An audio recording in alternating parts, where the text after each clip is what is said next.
पिछले कुछ वर्षों से 21 जून संपूर्ण विश्व में योग दिवस के रूप में मनाया जाता है और इस योग को लेकर सारे विश्व ने भारत की इस योग विधि को स्वीकार किया और वास्तव में योग हर दृष्टि से मनुष्य के जीवन के लिए उपयोगी है और आवश्यक भी है। योग भिन्न भिन्न प्रकार के होते हैं, लेकिन पतंजलि के योग के विषय में अष्टांग योग माना जाता है। गीता में भी इस योग का 6ठे अध्याय में वर्णन आया है और इसमें जो सामान्य रूप से योग की प्रक्रिया है उसका प्रतिपादन किया है। गीता में एक योग का विशेष अर्थ भी किया गया है। योग का अर्थ होता है संकल्प। भगवान ने 7वें अध्याय कहा है योग माया समावृत।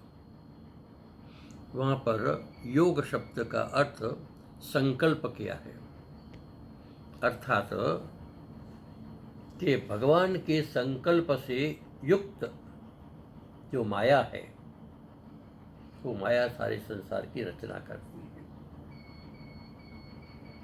तो भगवान का जो संकल्प है योग माया में संक्रमित होकर के सारी रचना करने वाली ये माया है।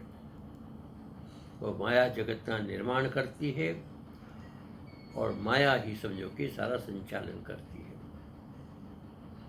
लेकिन माया जो है कालांतर में जीव के लिए बंधन का कारण बन जाती है।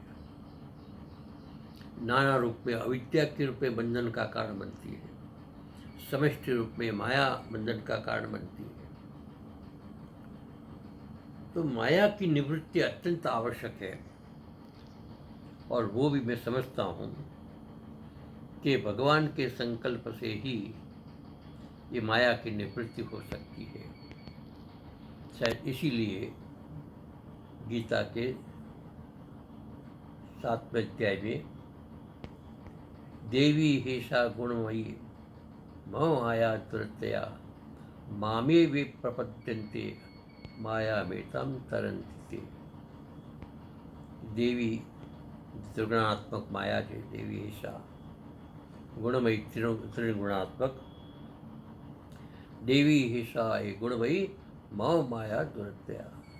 इस माया का पार करना अत्यंत कठिन है।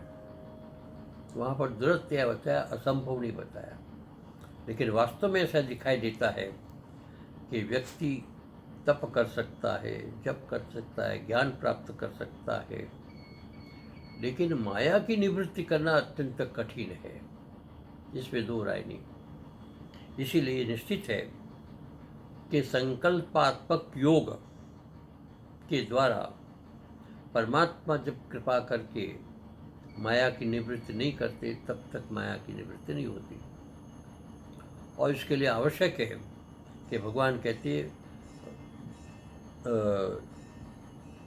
मामे वे प्रपद्यन्ते, केवल और केवल मेरी शरण में आते हैं उसकी माया निवृत्ति हो सकती।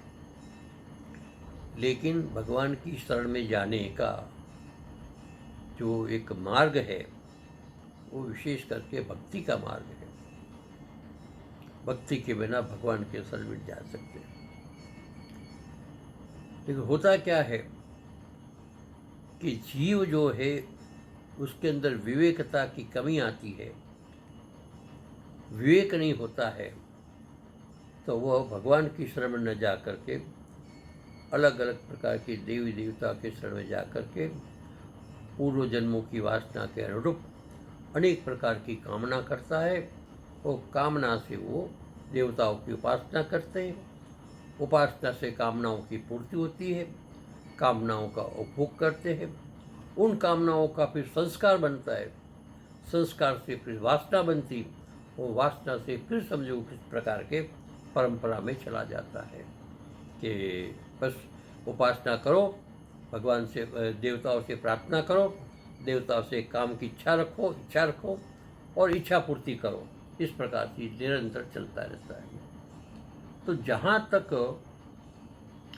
परमात्मा की शरण में जाएंगे नहीं और केवल भगवान से प्रार्थना नहीं करेंगे कि हे प्रभु तुम माया की निवृत्ति कर, बाकी संसार में जो है तो माया की निवृत्ति तब हो सकती है कि भगवान कृपा करके संकल्प पूर्वक हमको योग देवे, अर्थात संकल्प करे, जिससे कि हमारा मन परमात्मा की तरफ अग्रसर हो और भक्ति हो, ज्ञान हो प्राप्त हो और माया की निवृत्ति हो। तो योग जो है शारीरिक योग के साथ साथ ये मानसिक योग है, जीवन के अंदर अत्यंत आवश्यक है। इस मानसिक योग के अभाव में शारीरिक योग का कोई विशेष महत्व नहीं होता। शरीर स्वस्थ होता है लेकिन मन का स्वस्थ होना इससे भी कहीं अधिक आवश्यक है। इसलिए इस प्रकार की योग की यहाँ पर भी आवश्यकता है। इस योग के साथ ये जो आध्यात्मिक योग है उसको भी हमें स्वीकार करना चाहिए। ओम तत्सत।